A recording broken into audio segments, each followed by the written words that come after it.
Ça, c'était du générique. Des génériques pas du tout prévus.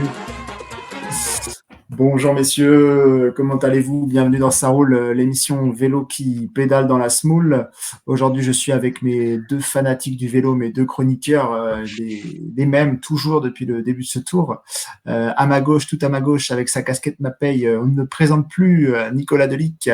Il regarde le vélo, mais il ne le pratique jamais. Nicolas, comment allez-vous? Salut Pierrot, ça va super bien. Je suis en plein milieu des Pyrénées, voilà, au contact de la montagne, dans l'air pur. Ça va très très bien. Ouais, alors petite information que je t'apporte, les Pyrénées, c'était il y a 10 jours. C'est fini, le tour n'y passera plus. Ouais, je C'est me pas suis grave, viandé de 10 jours, je pensais qu'ils y passaient, je me suis complètement dommage. viandé de 10 jours. Tant pis. Tour de France féminin, messieurs. Ah oui, peut-être pour le Tour de France féminin.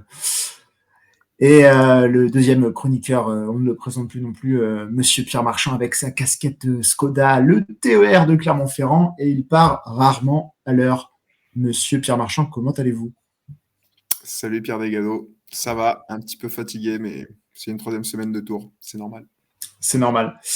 Eh ben, écoutez, messieurs, est-ce que vous avez pas forcément de petits ressentis à partager tout de suite? On va tout de suite passer au conseil de classe, parce qu'on ne s'est pas vu depuis un petit temps. Vous êtes un peu fatigué, j'imagine, donc ouais, on va passer tout de suite au conseil de classe de l'étape 18. Mais pour savoir qui va commencer à pouvoir donner ses félicitations, ses encouragements ou ses avertissements, je vais vous poser une question. Et il n'y en aura qu'une seule. C'est Question, sur. question cycliste ou pas? Non, je vais poser une question de culture générale parce que cycliste, vous ne les connaissez pas, c'est les gars. Une question cycliste, et je vais même être très précis, une question sur l'étape du jour. Messieurs, oula, je vois la moue déjà de Pierre Marchand. Messieurs, quel est le premier Français de l'étape du jour? La porte.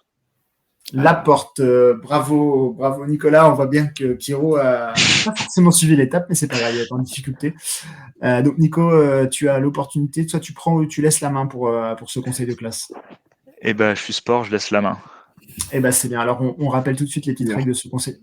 Ce conseil de classe, eh ben, on va revenir sur l'étape 18 du jour. Donc c'est une étape qui a vu s'imposer Monsieur Casper Asgreen avec en échappée. Ils ont résisté après un long mano à mano face au peloton. Et il est parti au kilomètre 0 avec 3 échappés, Abrahamson de Uno-X. Il y avait bien sûr Victor Campenart de la Lotto Destiny et ils ont été rejoints par Pascal Nkorn dans les 50 derniers kilomètres et à 4, ils ont résisté au peloton pour finalement voir la victoire du coureur danois. On attendait Jasper, c'est Casper qui a gagné. Jasper, lui, prend la 4e place. Messieurs, on va donc commencer avec Pierre Marchand. Je rappelle tout de suite le principe du conseil de classe. Vous allez soit donner des félicitations, des encouragements et des avertissements pour les coureurs, les équipes ou toute autre chose de cette étape. Les félicitations. Pierre Marchand, c'est avec vous. Qui voulez-vous féliciter sur cette étape? Alors, comme l'a illustré ma réponse à la question précédente, je me suis arrêté aux 4 premiers de l'étape, donc mes appréciations vont concerner plus ou moins directement les 4 premiers de l'étape. Pour les félicitations, moi, je souhaite les attribuer à Victor Campenart. Pourquoi? Parce que tout simplement, c'était le plus fort aujourd'hui. Il a ramené une corne dans l'échappée. Limite, s'il n'allait pas le chercher au milieu du peloton pour le ramener avec lui devant. C'était assez marrant. Et puis, dans le dernier kilomètre, voire même à 1,5 km de l'arrivée, jusqu'aux 500 mètres, il a fait jeu égal avec plusieurs mecs derrière qui étaient à la planche. Donc chapeau pour sa prestation, même s'il n'y a pas la victoire au bout pour Nkorn, mais moi ça me fait plaisir de voir un coureur de ce calibre un peu en mode brutasse, qui aime bien faire mal à tout le monde, assis sur sa selle pendant longtemps. Ça gagne pas souvent, mais c'est quand même beau à voir. Et puis ça récompense aussi son début de tour, enfin son Tour de France, qui est quand même très intéressant. On l'a même vu en montagne, alors que c'est pas son terrain de prédilection, de mémoire, mais je dis peut-être une bêtise. Il me semble qu'il était dans l'échappée sur l'étape du Beaujolais, qui était un vrai champion. Oui. L'étape de Casse-Pattes. avec 3000 mètres de dénivelé. Donc voilà, ça confirme qu'il est en canne, notre ami Victor. Et je pense qu'aujourd'hui, Casper peut le remercier pour sa victoire. Ouais, effectivement, 4 fois en échappé depuis le début de ce tour. Hein. L'étape 5, déjà entre Pau et la Reims, il avait fait plus de 100 bornes en échappé. Il avait fait quasiment l'intégralité de l'étape 9 qui se conclut au Puy-de-Dôme. Il était parti au kilomètre 0. Et il avait fait effectivement l'étape qui s'était conclue à Belleville-en-Beaujolais, plus l'étape d'aujourd'hui. De toute façon, c'était que des personnes qui étaient parties en échappé aujourd'hui depuis le début de ce tour. Nico, tu partages? Ouais, je partage complètement. J'attribue aussi mes félicitations, c'est le moment. C'est exactement ça, tu as compris le principe. Voilà, mais non, mais je partage Cali Pierrot, mais j'ai donné des félicitations à quelqu'un d'autre. J'ai donné au vainqueur du jour, à Casper Asgreen. Je pourrais presque les donner à Quickstep, mais j'ai d'abord le donné à Casper Asgreen parce que tout n'est pas parfait chez la Quickstep. Non, mais moi, j'étais content pour lui et pour la Quickstep parce que c'est leur première victoire d'étape sur un tour qui est ultra compliqué pour eux. On le sait, hein, il y a Alain Philippe qui n'a pas les jambes, ils ont perdu Fabio et ils ont su saisir aujourd'hui cette occasion. Et je suis content pour Casper Asgreen aussi parce que j'ai regardé ses résultats cette saison. Il fait une saison moyenne, on va dire. Alors, il fait un bon résultat sur le Tour des Flandres, il fait 7e, mais sinon, il passe complètement à côté des Flandriennes. Hein.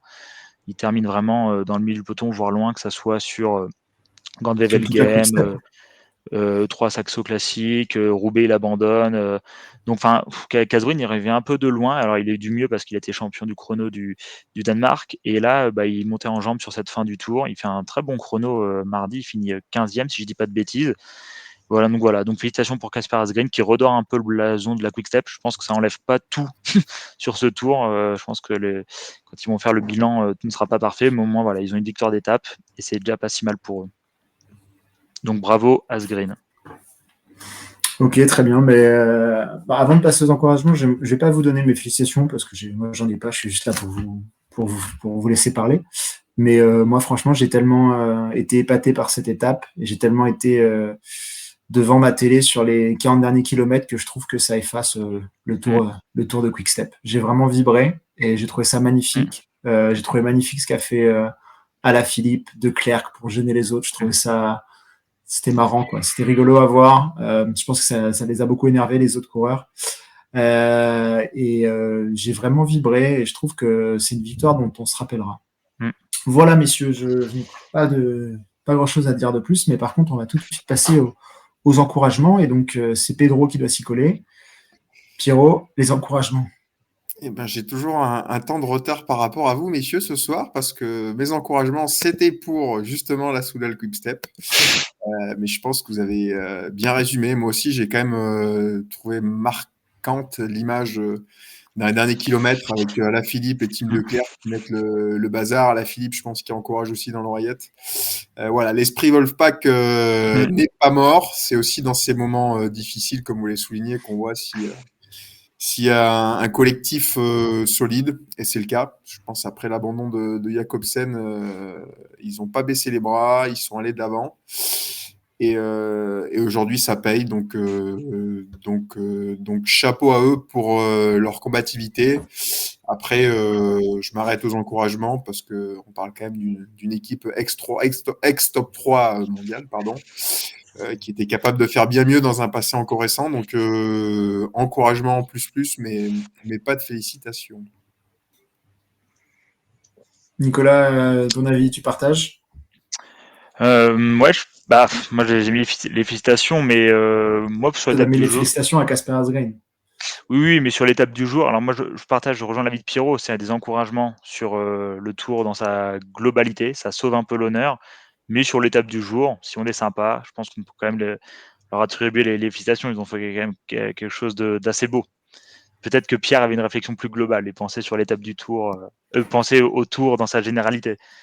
Je reconnais que mon avis déborde un petit peu l'étape du jour. Ok, et est-ce que tu as d'autres personnes, coureurs, équipes, DS que tu souhaites encourager? Ouais, deux coureurs, Quentin Paché, Fred Wright, qu'on a vu à un moment donné, Qu'est-ce que c'est que ça? qu'on a vu qu'ils ont essayé de faire le jump Vous avez regardé l'étape, messieurs? Ouais, non, mais vas-y, je continue, développe, Non, développe. j'ai développé parce que voilà, c'est 2 coureurs qui, à un moment donné, ont essayé de faire le jump, de rejoindre l'échappée. Ça l'a pas fait. Mais voilà, je leur mets quand même mes encouragements parce qu'ils ont essayé et c'était difficile de trouver d'autres encouragements sur l'étape si on les met pas. Et tout simplement, je pense que ces 2 personnes-là, on va les retrouver demain aux avant-postes. Donc voilà, je pense qu'on a eu un prémisse de ce qu'on pourra voir demain.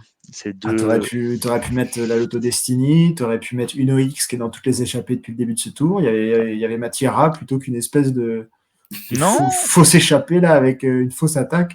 non, parce qu'ils ont essayé de sortir du peloton, ils ont essayé de saisir une occasion. Donc voilà, pour moi, je leur mets un encouragement. Non, parce que voilà, pour moi, c'est des encouragements et parce que je pense qu'on va les revoir très très prochainement. Ah, vous avez les encouragements faciles, Oui, monsieur oui, Nicolas. aujourd'hui, je suis très sympa.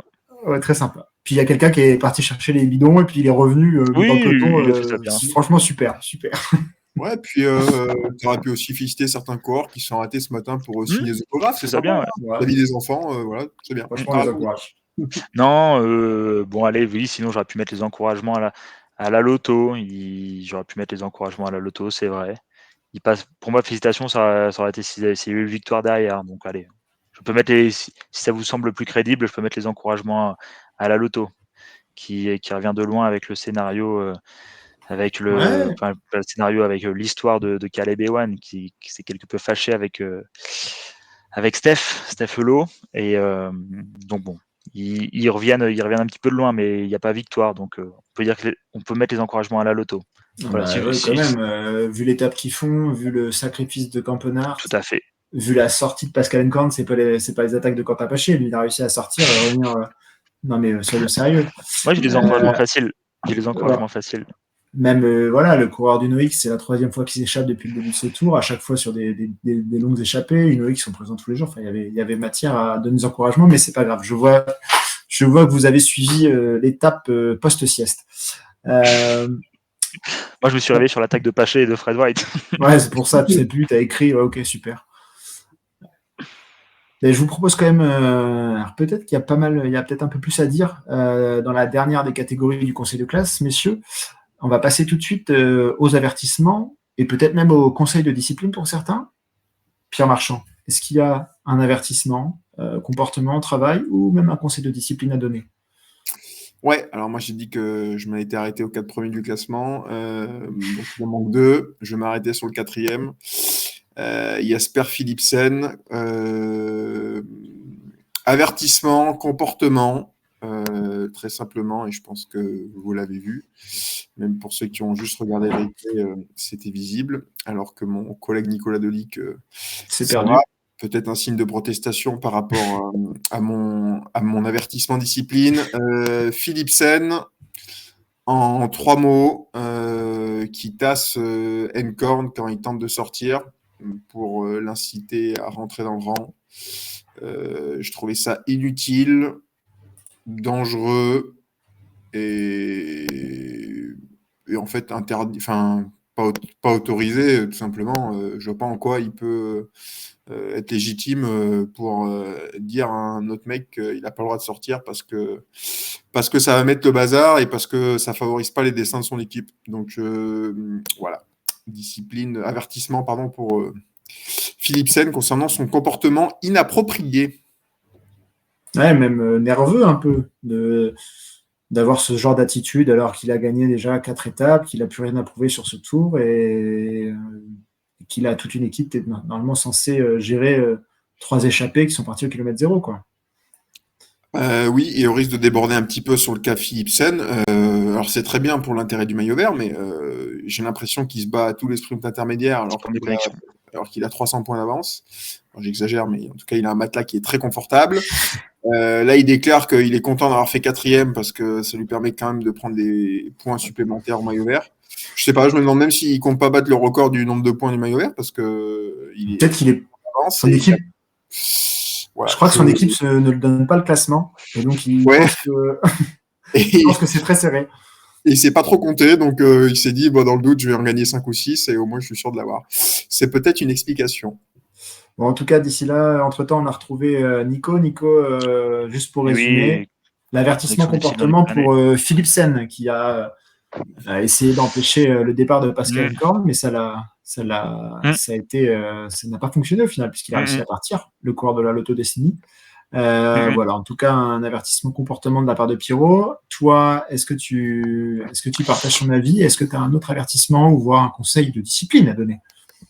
Non, je vais donner un autre avertissement, je vais donner un avertissement aux équipes de sprinters aujourd'hui, donc Alpecin, Bora, Jayco qui, n'ont pas réussi à revenir sur l'échappée et alors l'échappée était très, très forte. On avait 4 gars qui étaient super devant, mais ils enfin, moi j'ai trouvé que c'était quand même assez bizarre parce que pendant longtemps, ils ont gardé l'échappée sous contrôle à 1 minute 30, 2 minutes grand max à 1 minute et je trouve ils ont un peu joué aussi avec le feu. Alors, on avait 4 gars qui étaient super, devant, mais je pense qu'ils auraient pu, alors évidemment la Deceuninck aussi a saboté un petit peu tout ça, mais je pense qu'ils auraient pu, mieux faire pour revenir sur l'échappée. À la toute fin même, à 4-5 bornes de l'arrivée, ils étaient plus qu'à 10 secondes. Alors, c'est sûr, on est en fin de 3e semaine, il y a plus beaucoup d'équipes de sprinters parce qu'on a perdu du monde, on a perdu Cavendish, on a perdu Ewan, on a perdu Phil Boss. Mais je pense que enfin moi, peut-être qu'un avertissement, c'est assez sévère, mais je pense qu'aujourd'hui le peloton, enfin du moins les équipes de sprinters, ont fait une petite faute, une petite erreur en ne rentrant pas sur les échappées, même si elles étaient très fortes. Mais je pense que le peloton avait largement le potentiel pour revenir enfin, voilà, pour revenir sur les échappées. Donc, petit avertissement aux équipes de sprinters qui ont peut-être un peu trop joué avec les échappées. Alors juste pour rappel, ce qui se disait un petit peu au début du tour, c'est qu'on ne comprenait pas pourquoi toutes les équipes de sprinters aidaient Mm, éperdument l'équipe d'Alpecin alors qu'ils se faisaient taper au sprint mm. à chaque fois. Et d'ailleurs, ils sont encore tapés aujourd'hui, hein. Et donc, du coup, Bah oui, tout à fait. aujourd'hui, ils ont voulu leur dire bah, écoutez, les gars, c'est vous qui avez les clés, débrouillez-vous. Euh, au final, au final, ils ont perdu également. Mm. Mais voilà, je pense qu'il y a peut-être eu un peu une volonté de jouer pour d'autres équipes Bah, et cette la, fois-ci, ils ont perdu. la Bora, genre, c'était incompréhensible. Ils se sont mis à rouler super tard. Ils ont mis, quand Polit a commencé à rouler, ils ont commencé à revenir sur l'échappée, mais c'était peut-être un peu tard. Enfin, ouais, voilà, comme tu dis, il y a des équipes qui ont dit allez, on laisse la main à Alpecin, sauf qu'à un moment, ils se sont dit bon, en fait, on peut peut-être revenir et peut-être qu'effectivement, ça nous intéresse, les échappés. Donc, au final, ils se sont fait avoir leur propre piège parce qu'ils se sont dit ok, on laisse Alpecin, mais au final, ils sont même pas rentrés et les gars n'ont pas gagné. Donc, moi, je dis petit avertissement aux équipes. Voilà, aux équipes qui n'ont pas su rentrer sur les échappées. Pierrot, tu partages l'avertissement de Nico? Alors, autant je trouvais mon collègue généreux sur les encouragements, autant je le trouve plutôt sévère sur les avertissements. Je comprends ce que tu veux dire. Après, il y a deux choses à prendre en compte. La première, c'est qu'on est quand même dans une ambiguïté, on va dire, stratégique pour toutes les équipes adverses d'Alpecin. C'est qu'à un moment donné, quand tu te fais taper 4 fois par le même sprinter, ben, tu te dis, bah, allez-y les gars, démerdez-vous. De toute façon, nous, on va se faire taper, on risque de se faire taper, donc c'est à vous de prendre en charge la chasse. C'est ce qu'ils ont fait. Le but étant de fatiguer un maximum les coéquipiers de Philipsen. C'est plus que deux coureurs pour l'emmener sur le final. Donc je trouve que stratégiquement, c'est pas bête. C'est en gros, faites la majeure partie du boulot, et par contre, dans le final, si on voit que ça peut le faire, on s'y met. Bon, là, c'est pas joué à Alors, grand-chose, mais ça l'a pas fait. Pour moi, il y a ce premier point-là, et le deuxième qu'il ne faut pas négliger, mais que tu as aussi souligné, mmh, c'est qu'il n'y a plus beaucoup de manœuvres, hein, tout simplement. Enfin, bah oui. l'équipe, enfin, voilà, mets-toi à la place de la Bora, Jordi Meus, ok, mais tous ses coéquipiers, ils sont un peu fatigués. Bon, pourquoi rouler pour se faire taper par Philipsen ça joue quand même dans les têtes. Donc, c'est difficile, je trouve, de mettre un avertissement à ces équipes. Et comme dit Pedro, on leur reprochait d'amener sur un plateau Philipsen. Bah, là, justement, elles ont joué la carte de prenez vos responsabilités, Alpecin, démerdez-vous. Bon, au final, c'est ni Au final, elles Philipsen. sont perdantes. Ce qui est terrible, au final, elles sont perdantes aujourd'hui. Tu Ouais, vois. mais ça sera, enfin, je vais pas anticiper sur l'étape de demain, mais ce sera un peu c'est l'ambiguïté du fin de tour où il y a un sprinter Ouais. qui est dominant Mmh. et que du coup, bah, on n'a pas envie de faire le boulot à la place de son équipe. Mais je sais Ouais, ouais, pas c'est si vrai, c'est mais justifié un avertissement.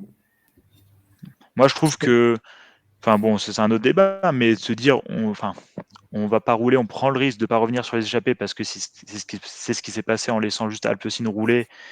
Je trouve que c'est quand même un jeu dangereux au calcéfroid, c'est-à-dire qu'elle refuse un peu le match avec Philipsen, alors qu'au final, Petersen a battu Philipsen. Il y a des sprints où en vrai, ça s'est pas joué à grand-chose, on l'a vu avec Caleb Ewan, où on a vu qu'il y avait des sprints qui étaient un peu houleux. Donc, tu peux quand même te dire que même s'il y a Philipsen au sprint, même si elle l'emmène, qu'elle roule avec les autres équipes roulées avec Alpecin, il peut y avoir match. Certes, il a gagné 4 victoires, mais bon, je trouve qu'elle baisse les armes un peu vite en refusant un peu le sprint avec Philipsen, en se disant on laisse ça à la charge d'Alpecin. Au final, elles sont perdantes aujourd'hui, parce qu'elles n'ont même pas l'opportunité de sprinter pour la victoire d'étape. Ouais, mais c'est une partie de poker et au final, tout le monde a perdu aujourd'hui, sauf les échappés. Donc bon, Mais c'est un avertissement ça avait peut-être un tenté le coup, comme peu. l'a dit Pedro, en début de tour, après plusieurs victoires, les successions de victoires Philipsen, on disait mais pourquoi il roule pour Alpecin, avec Alpecin en l'occurrence. Bah voilà, là c'était je pense une réponse en lien avec cette attitude-là. Et j'irais même encore plus loin, c'est que ça a encore moins marché parce que c'est Philipsen qui règle le sprint du peloton au final. C'est ça qui est terrible. Oui, C'est-à-dire que c'est pour ça que je dis que l'avertissement c'est difficile. Au final, t'es DS d'une équipe concurrente. Bon, bah voilà, ça t'a fait plaisir. Les mecs d'Alpecin se sont limés pour essayer de ramener le peloton. Philipsen n'a pas gagné, il aurait gagné si c'était arrivé au sprint. ouais, complètement. C'est parfois, on va pas faire de la psychologie de bas étage, mais c'est parfois mieux de voir son principal adversaire perdre et ne pas gagner que ne pas gagner et voir son principal adversaire gagner. Donc, je suis pas sûr qu'il y ait des mécontents de l'issue. On la note celle-là. Ouais, mais juste, on va essayer d'avancer. Est-ce qu'il aurait fallu mettre Mathieu Van Der Poel à la planche? Parce que lui, il n'a pas travaillé, Mathieu Van Der Poel. Ou alors à la toute fin. J'ai pas revu le sprint. Peut-être qu'il se réserve pour demain. Potentiellement. Mais en tout cas, je pense que Mathieu Van Der Poel, il se mettait à la planche sur les 10 derniers kilomètres et c'était réglé cette histoire. Ouais, mais après, Par contre, il n'aurait pas pu être poisson pilote. C'est ça. Ouais. Après, il peut pas l'emmener. Il y a un moment, il manquait pas grand-chose. Ils étaient je crois que sous l'arche des 5 km, c'était à 10 secondes. C'était un truc de fou. Ou 4 km, c'était à 10 secondes. Mais on en revient à mes félicitations. Je pense vraiment que Campenart, il met tout le monde dans le combat parce qu'il fait un fait tout. kilomètre, 60 km complètement. Et ça, normalement, quand il y a des échappées, ça n'arrive pas parce qu'il n'y a personne qui se sacrifie comme il l'a fait pour une corde. Donc, c'est pour ça que je lui avais attribué les félicitations. La boucle ça fait partie aussi des raisons de l'explication de la victoire de l'échappée, c'est qu'il y avait 2 coureurs dans l'Auto-Destiny. Je pense que s'il n'y en avait eu qu'un seul, même avec un 4e coureur d'une équipe différente, le sacrifice n'aurait pas été tel et il serait potentiellement regardé dans le dernier kilomètre. Ils ne sont pas du tout regardés là. Non. Tout à fait d'accord. Bon, mais écoutez, messieurs, la boucle est bouclée, comme a dit Pedro. J'arriverai pas à ressortir la citation qu'il a faite, mais je la garde, je l'enregistre et je vais travailler, je vais noter sur les calepins. Il faudra quand même demander à Petersen s'il est plus content d'avoir fait 5 aujourd'hui que 2. Il faudra lui demander. Messieurs, je vous propose tout de suite de passer à l'étape 19. Je vais vous montrer rapidement cette étape et de passer bien sûr au prono de cette étape 19. Messieurs, on y va, c'est parti.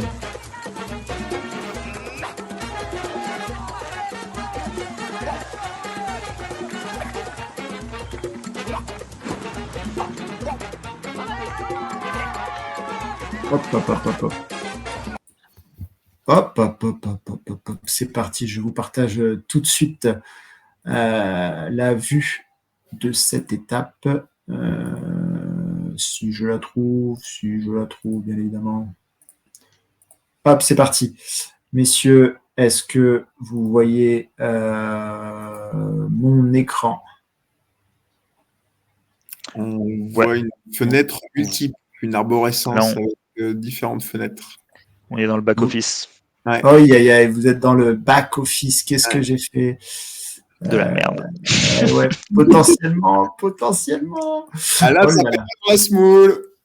Ah là, ça pédale fortement dans la smoule, cette émission. Je ne comprends pas. Étape 18, il n'y a plus personne. Et ouais, c'est ça le tour. Tout le monde l'a en tête, l'étape 19. Est-ce qu'on est bon là? Ouais. Partage des points sur le tour. Ouh là là, c'est parfait. Alors, messieurs, on sera dans le Jura pour cette 19e étape. Je vais rapidement vous la compter parce que Jean-Paul Olivier a une extinction de voix aujourd'hui. On sera entre Moiran en montagne et Poligny. C'est une étape de 172 km. Alors, on peut voir que c'est une étape qui sera accidentée. Alors, il n'y a que deux côtes répertoriées. La côte de Bois de Lyonge de 1,9 km à 5,7% au début d'étape, km 23. Et plus tardivement, une côte de troisième catégorie, la côte d'Ivory, 2,3 km à près de 6%, qui sera placée à un peu plus de 35 km de l'arrivée. On voit que l'intégralité du parcours est bosselée, on va dire. Messieurs, j'aimerais connaître vos pronostics pour cette étape, sachant ce qu'on a vu aujourd'hui. Qui va rouler? Qui va gagner? On commence par. Alors, on va commencer par une question pour savoir qui va commencer par donner son prono. Oh merde. Eh ouais, les gars. On nous a beaucoup parlé aujourd'hui de l'arrivée à Bourg-en-Bresse. Et la spécialité de Bourg-en-Bresse, vous le savez, c'est le poulet. Saucisson. Okay. Le poulet de Bresse. Donc, le poulet de Bresse, on nous a beaucoup parlé de la potentielle victoire de Brian Coquard, le coq, qui s'imposerait dans la région du poulet. Mais le coq, il a fini combien aujourd'hui? Loin, 23, un truc comme ça, 23, 24. Pas loin. Fini loin ou... Pas loin, mais pas ça. J'ai le droit à un deuxième essai. Pierre Marchand, il sait même plus de quoi on parle. Je me suis arrêté au quatrième de l'étape, messieurs. Je vais pas. Bon, c'est Nico qui gagne. 21e. 21e, Brian Coquard. Ah ouais. Le coq. J'avais vu qu'il finit loin avec Grono. Ils finissent très loin, les deux. Grono fait 16 ou 17. Un truc comme Merci pour l'info sur la ville du poulet. Je cours dimanche à Bourg-en-Bresse, donc voilà, j'aurai ce bagage culturel avant ma course. Merci. D'accord, mais ça ne te servira à rien pour aller dans l'échappée, hein, je te rassure. Oui, mais je reste Alors, Nico, bon, on va dire que c'est toi qui as gagné, même si tu n'as pas la bonne réponse, tellement ton adversaire n'a pas le niveau. Incroyable. Tu commences ou tu laisses la main? Allez, non, je vais commencer cette fois-ci. Allez. Alors, le déroulé de cette étape. Je vais vous faire le scénario. Et ben moi, je pense qu'on va avoir droit à un copier-coller de l'étape 19, du Tour de France 2021, qui est arrivé à Libourne, où je ne sais plus si vous en rappelez, on avait une échappée fleuve avec des... Comment, Pierrot? Quelle culture, quelle mémoire, quelle culture historique. Impressionné. On avait une HPP fleuve qui est arrivé, je crois, avec plus de 20 minutes d'avance sur le peloton, et c'était Mohoric qui s'était imposé à Libourne.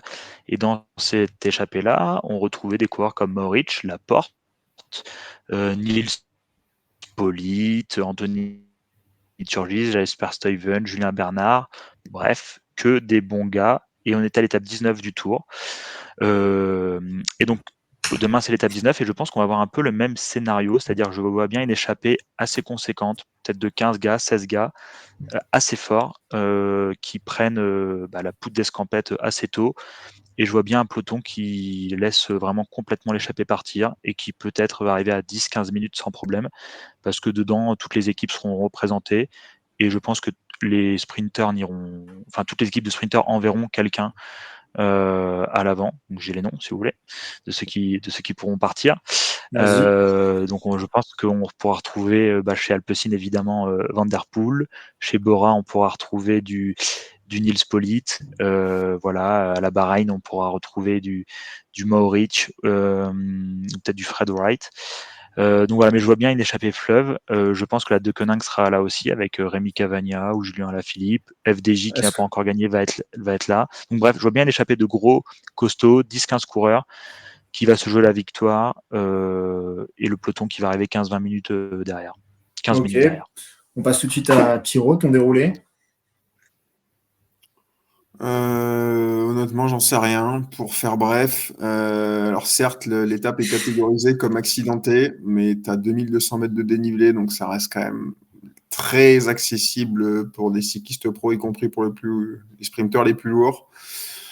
Après, je comprends ce que dit Nico, je suis plutôt d'accord. Ce que je vois, moi, c'est une stratégie hybride de la part des principales équipes de sprinteurs, c'est-à-dire essayer d'envoyer des mecs dans l'échappée. Enfin, je pense à Cofidis, à Trek, à DSM, Bahreïn.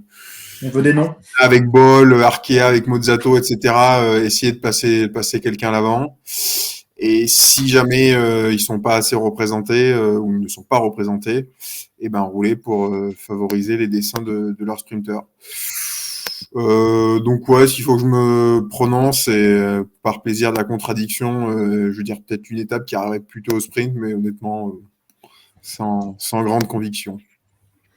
Moi, je te cache pas qu'avec grande conviction, c'est Nicolas qui m'a convaincu. Non, je pense que ça va uniquement dépendre des personnes dans l'échappée, parce que je pense que si tu as Pedersen et Van Der Poel dans l'échappée, je pense qu'elle va au bout.